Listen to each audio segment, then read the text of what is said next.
सभी विद्यार्थियों का एक बार फिर हमारे YouTube चैनल में स्वागत है। आज हम आपके लिए लाए हैं कक्षा 12वीं का 2025 का पेपर है, जिसको आज हम आपको सॉल्व कराने वाले हैं। तो देखिएगा, पेपर है हमारे पास सेट ए है, जो हायर सेकेंडरी मुख्य परीक्षा वर्ष 2025 का है। हिंदी का पेपर है। देखिए, सबसे पहले यहाँ पर आपने पढ़ा होगा, ये निर्देश दिए गए हैं। चलिए हम देखिए इसको हल करना प्रारंभ करते हैं, यानी आंसर इसका निकालते हैं। देखिएगा, तो चलिए पेज पलट लेते हैं हम। यहाँ पर हमने देखिए पेज पलट लिया है। पहला प्रश्न है हमारे पास, निम्नलिखित वाक्यों के लिए सही विकल्प का चयन कर लिखिएगा। तो चलिए हम देखिए इनका चयन करते हैं। पहले सवाल का जो है, दिन जल्दी जल्दी ढलता है, गीत हरिवंश राय बच्चन के काव्य संग्रह से लिया गया है। तो ये किस काव्य संग्रह से लिया गया है? हम जानते हैं दिल जल्दी जल्दी ढलता है, ये निशा नियंत्रण से लिया गया है। तो आप इसको लिख सकते हैं निशा नियंत्रण। चलिए हम देखेंगे यहाँ पर दूसरा हमारे पास है, करुणा के मुखौटे में छिपी क्रूरता की कविता है। तो देखिए, इसकी करुणा की कविता जो है, ये कैमरे के बंद अपाहिज से लिया गया है। कैमरे में बंद अपाहिज, करुणा के मुखौटे में छुपी क्रूरता की कविता है। तो हम कहेंगे ये है कैमरे में बंद अपाहिज। इसका सही आंसर है ब। तीसरे का हम देखेंगे, अर्थ के आधार पर वाक्य के प्रकार होते हैं। तो देखिए, हम जानते हैं अर्थ के आधार पर वाक्य 8 प्रकार के होते हैं। अब हम देखेंगे यहाँ पर अगला क्वेश्चन हमारा है चौथे नंबर का विकल्प है, कल मैं भी आपके साथ चलूंगा। वाक्य में निपात शब्द है, तो निपात यहाँ पर जोर देने के लिए किया गया है भी। तो हम कहेंगे भी है इसका सही आंसर है भी। अब हम आगे देखेंगे, उषा कविता के अनुसार प्राप्तकालीन आकाश लग रहा है। तो देखिए, उषा कविता के अनुसार प्राप्तकालीन आकाश लग रहा है। तो हम कह सकते हैं इसका आंसर है द नीले शंख जैसा। सही आंसर इसका द नीले शंख जैसा। अगला हम देखेंगे, काले मेघा पानी दे पाठ की विद्या है। तो हम कह सकते हैं यह एक, जो काले मेघा पानी दे आपने पढ़ा होगा पाठ में, 12th में भी लिखा हुआ है। देखिए, काले मेघा पानी दे एक संस्मरण है। तो हम कहेंगे ये संस्मरण है। तो हम कह सकते हैं यहाँ पे ये संस्मरण है। अब हम देखेंगे, ये हमारे पास हमने देखा पहले का जो उत्तर है वह है निशा नियंत्रण। दूसरे का उत्तर हमारे पास है कैमरे में बंद अपाहिज, यानी बी। तीसरे का उत्तर है हमारे पास 8, और चौथे का उत्तर है हमारे पास भी, और पांचवें का उत्तर है हमारे पास नीले शंख जैसा, और छठवें का उत्तर है हमारे पास संस्मरण। चलिए हम देखते हैं अगला, रिक्त स्थान में देखेंगे हम। चलिए रिक्त स्थान में देखते हैं। रिक्त स्थानों की पूर्ति उचित शब्द का चयन कर कीजिए। चलिए हम करते हैं। सबसे पहला हमारे पास है, रामचरितमानस महाकाव्य की भाषा है। तो हम जानते हैं, देखिए रामचरितमानस अवधी भाषा में लिखा गया है, तो अवधी इसका सही आंसर है अवधी। अगला क्वेश्चन है, संपादकीय को आवाज माना जाता है। तो याद रखिए, इसे अखबार की आवाज माना जाता है। तो इसका सही आंसर है अखबार की आवाज। अब हम देख सकते हैं इसमें, दुनिया की सबसे हल्की और रंगीन चीज है तो पतंग। ये पतंग पाठ से लिया गया है, पतंग है। अगला हम देखेंगे, भक्तिन पाठ महादेवी वर्मा की में संकलित है। तो ये स्मृति की रेखाएं हैं, स्मृति की रेखाओं से लिया गया है भक्तिन पाठ। अगला हम देखेंगे, स्थायी भाव को जागृत करने के वाले कारण को हम कहते हैं। तो इसको हम आलंबन कहते हैं, आलंबन। उद्दीपन, जो आलंबन का प्रतीत होता है उसी को उद्दीपन कहते हैं, लेकिन इसका सही आंसर है आलंबन। ये सही आंसर है आलंबन इसका। अगला हम देखेंगे, लेखक आनंद यादव का पूरा नाम है। तो उनका पूरा नाम था आनंद रतन यादव। इसका सही आंसर है आनंद रतन यादव। तो इसका सही आंसर है आनंद रतन यादव। चलिए देखिएगा, हम एक बार फिर रिपीट करते हैं। पहले का आंसर अवधि, दूसरे का आंसर हमारे पास अखबार, और तीसरे का आंसर हमारे पास है पतंग, चौथे का आंसर हम देखेंगे तो हमारे पास दिया है स्मृति की रेखाएं, और पांचवें का आंसर हम कह सकते हैं आलंबन, और छठवें का जो आंसर है वो है आनंद रतन यादव। चलिएगा अब हम देखते हैं अगला सवाल। तीसरा प्रश्न है हमारे पास, निम्नलिखित कथनों में से सत्य असत्य का चयन कीजिए।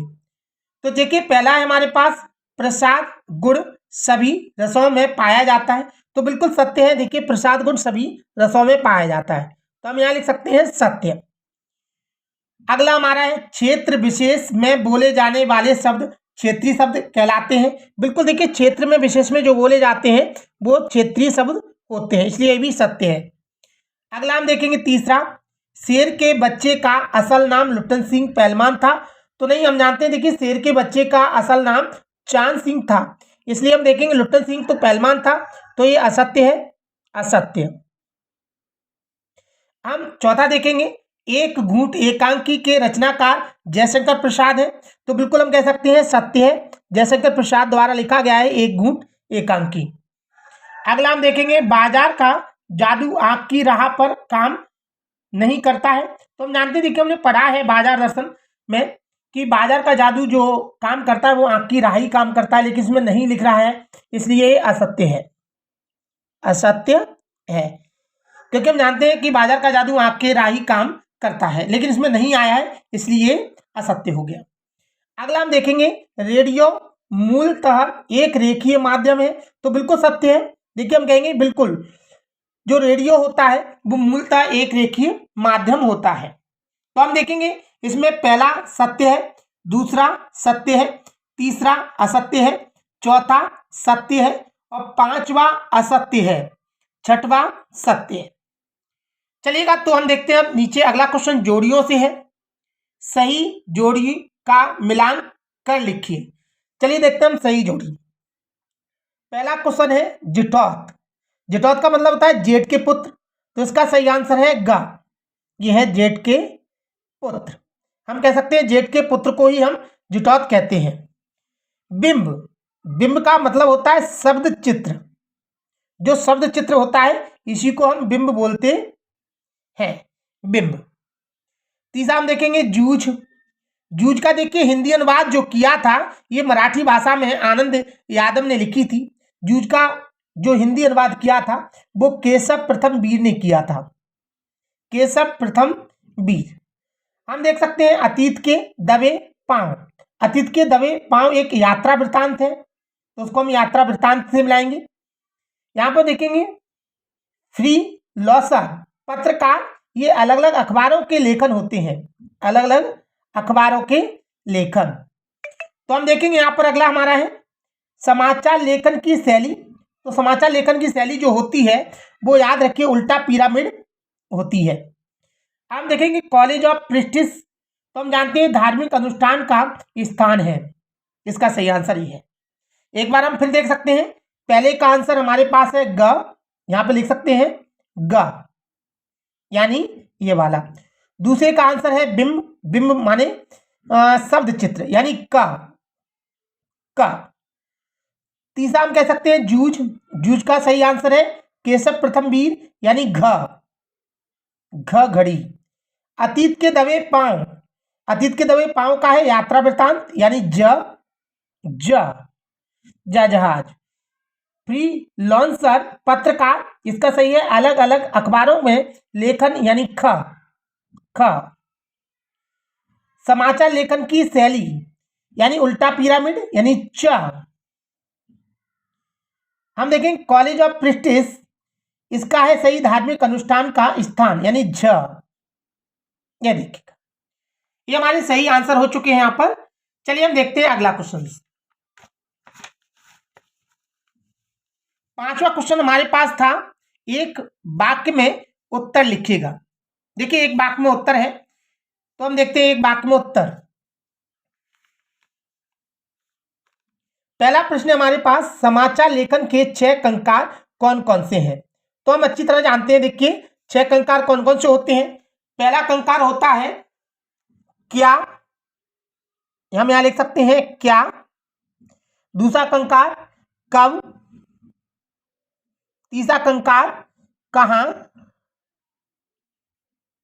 चौथा कंकार कौन, पांचवा कंकार जो होता है वो होता है क्यों, छठवां कंकार है हमारे पास कैसे। कैसे, ये 6 कंकार हैं, क्या, कब, कहां, कौन, क्यों, कैसे। अगला क्वेश्चन है हमारे पास, गद्य की कोई 4 प्रमुख विद्याओं के नाम लिखिएगा। तो गद्य की 4 प्रमुख विद्याएं हैं। पहली विद्या का नाम है निबंध, निबंध। दूसरी हमारे पास कहानी, कहानी। तीसरी हमारे पास है नाटक, और चौथी हमारे पास है उपन्यास, उपन्यास। ये 4 विद्याएं हैं जो प्रमुख मानी जाती हैं। अगला है हमारे पास प्रमुख, वो रघुवीर सहाय कौन से तार सप्तक के कवि हैं। तो हम जानते हैं, देखिए रघुवीर सहाय दूसरे तार सप्तक के कवि हैं, तो हम यहां पे लिख सकते हैं इसका आंसर है दूसरे, दूसरे तार सप्तक के कवि। तो हम यहां पे लिख सकते हैं दूसरे तार सप्तक के कवि। अगला हम देखें, सिंधु सभ्यता की ईंटों का की बनावट का अनुपात क्या था। तो देखिए इनकी ईंटों का अनुपात जो था वो 4:2:1 ये अनुपात में थी, 4:2:1 ये अनुपात था इनका। अब हम देखेंगे यहाँ पे अगला क्वेश्चन है हमारे पास, शब्द शक्ति की परिभाषा लिखिएगा। तो देखिए शब्द शक्ति की परिभाषा होती है शब्द, शब्द और अर्थ, और अर्थ, शब्द और अर्थ के संबंध, शब्द और अर्थ के संबंध को समझाने या समझने वाले वाले तत्व को शब्द शक्ति कहते हैं, शब्द शक्ति कहते हैं। हम कह सकते हैं, देखिए शब्द और अर्थ के संबंध को समझने वाले तत्व को शब्द शक्ति कहते हैं। अब हम देखेंगे, आम के आम गुठलियों के दाम मुहावरे का अर्थ लिखिएगा। तो इसका अर्थ होता है, हम अच्छी तरह जानते हैं, इसका अर्थ होता है यानी दोहरा लाभ, दोहरा लाभ। हम यहां पे लिख सकते हैं दोहरा लाभ। कई लोग यूं भी बोल देते हैं इसका आंसर कि एक वस्तु पर दोहरा लाभ प्राप्त करना। हाँ बिल्कुल कह सकते हैं, दोहरा लाभ भी सही आंसर है इसका, और एक वस्तु पर दोहरा लाभ भी इसका सही आंसर है। अगला हमारा देखिए इसका 7वां क्वेश्चन यानी लास्ट क्वेश्चन है, दुर्मिल सवैया छंद का दूसरा नाम क्या है। तो देखिए हम अच्छी तरह जानते हैं कि दुर्मिल सवैया छंद को चंद्रकला के नाम से जाना जाता है, चंद्रकला। इसका दूसरा नाम है चंद्रकला, इसका दूसरा नाम इसे हम चंद्रकला के नाम से जानते हैं। तो देखिए एक बार हम फिर रिपीट करते हैं एक शब्द में या एक वाक्य में उत्तर। पहला, समाचार लेखन के 6 कंकार कौन कौन से हैं? क्या, कब, कहां, कौन, क्यों, कैसे, ये 6 कंकार हैं। गद्य की कोई 4 प्रमुख विद्याओं के नाम है, निबंध, कहानी, नाटक, उपन्यास। रघुवीर सहाय के कौन से तार सप्तक के कवि हैं? तो दूसरे तार सप्तक के कवि हैं। सिंधु सभ्यता की ईंटों की बनावट का अनुपात क्या था? तो 4:2:1। शब्द शक्ति की परिभाषा लिखिएगा। तो शब्द और अर्थ के संबंध को समझने वाले तत्व को शब्द शक्ति कहते हैं। आम के आम गुठलियों के दाम मुहावरे का अर्थ लिखिएगा। तो दोहरा लाभ होना। दुर्मिल सवैया छंद का दूसरा नाम क्या है? तो चंद्रकला।